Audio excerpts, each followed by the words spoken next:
तो ऐसी दुखद घटनाओं के पीड़ितों से मिलकर आया हूँ जिसने कहीं ना कहीं बिहार का सर देश में ही नहीं दुनिया के सामने नीचा करने का काम किया। पहली घटना जहरीली शराब से होने वाली मौतें जो कि रुकने का नाम नहीं ले रही। मुख्यमंत्री लाख एयर कंडीशन कमरे में बैठ के शपथ दिला दें, बातें कर लें, बड़े बड़े वादे कर लें, अपने दुल्हन के कमरों में घुसने वाली घटना को जायज़ ठहरा लें, पर उसके बाद भी हकीकत है कि भैया शराबबंदी के नाम पर जहरीली शराब जो बिक रही है वो रुकने का नाम नहीं ले रही और उससे मौतें हो रही हैं, जिसमें मुख्यमंत्री पूरी तरीके से चुप्पी साधे हुए हैं। दूसरी दुखद घटना कि जिस तरीके से मुजफ्फरपुर में मोतियाबिंद ऑपरेशन के दौरान जिस तरीके से कई लोगों की आंखों की रोशनी गई, और दुखद और मतलब उससे ज़्यादा अफसोस इस बात का है, अगर आप जाके देखेंगे आपको रोना आएगा देखकर कि पहले तो आपने उनकी आंखों की रोशनी छीन ली, उसके बाद आपने उनकी आंख ही निकाल दी।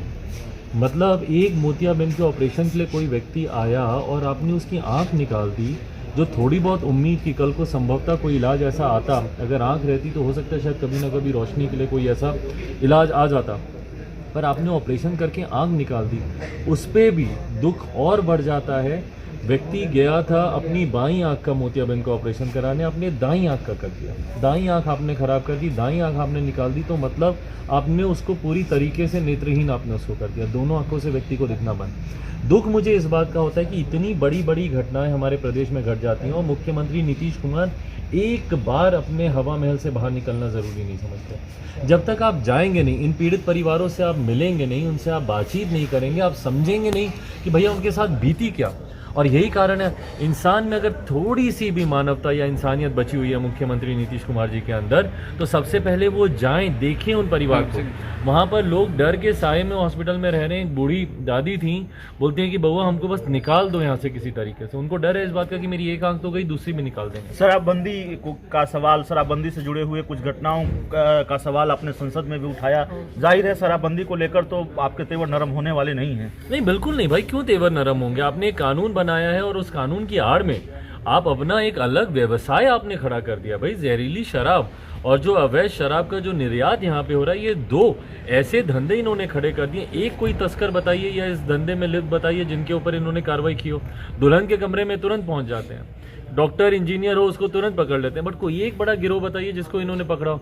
तो कहीं ना कहीं इन्होंने एक अपना पैरेलल व्यवसाय। गैर राजनीतिक सवाल है। तेजस्वी यादव आज शादी के बंधन में बंध गए हैं और आज तक मैंने ये सवाल आपसे नहीं पूछा है, कई इंटरव्यू आपका किया है।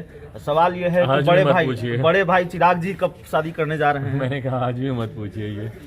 देखिए, पहले तो मैं तेजस्वी अपने छोटे भाई को ढेर सारी शुभकामनाएं, बहुत सारा प्यार। एक जीवन के नए पड़ाव में वो कदम रख रहा है और उनको बहुत सारी शुभकामनाएं मैं देता हूं। जहां तक रही बात मेरे करने या नहीं करने की, भाई जाति आधारित जनगणना को लेकर आपने कहा है, अपना स्टैंड आपने क्लियर किया है कि हम इसके पक्ष में है। जाति आधारित जनगणना को लेकर मुख्यमंत्री नीतीश कुमार ने सर्वदलीय बैठक बुलाने की भी बात कही है। आपको शिकायत यह थी कि जब प्रधानमंत्री नरेंद्र मोदी से जो राजनीतिक दलों का प्रतिनिधिमंडल मिला तो उसमें आपकी पार्टी को या आपको शामिल नहीं किया गया। इस बार अपेक्षा है कि मुख्यमंत्री नीतीश कुमार आपकी पार्टी को या आपको शामिल करेंगे? भाई उम्मीद करता हूँ करेंगे तो हम लोग ज़रूर अपनी तरफ से उन्हीं के ही समर्थन में हम लोग अपनी बातों को रखेंगे।